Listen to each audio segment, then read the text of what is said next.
కార్తీక మాసంలో చికెన్ తినాలని చాలా మందికి ఉంటుంది. బట్ కొంతమంది తింటారు అండ్ ఇంకా కొంతమంది అయితే తినరు.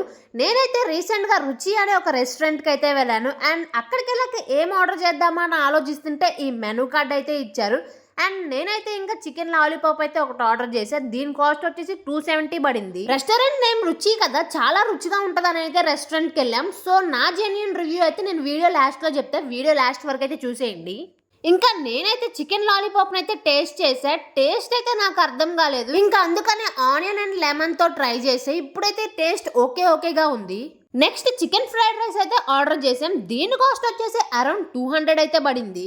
ఇదైతే టేస్ట్ చాలా బాగుంటుందని అయితే ఎక్స్పెక్ట్ చేసా. ఏం లేదు బట్ ఒక్కసారి నోట్లో పెట్టుకోగానే నాకైతే టేస్ట్ ఏం అర్థం కాలేదు. జస్ట్ ప్లేన్ రైస్ లో చికెన్ పీసెస్ తిన్నట్టు అయితే అనిపించింది. సో రుచి రెస్టారెంట్ లో వంటకాలు అయితే అంత రుచిగా ఏం లేవు. మీరైతే వీడియోకి ఒక లైక్ చేసి ఛానల్ సబ్స్క్రైబ్ చేసుకోవచ్చు కదా.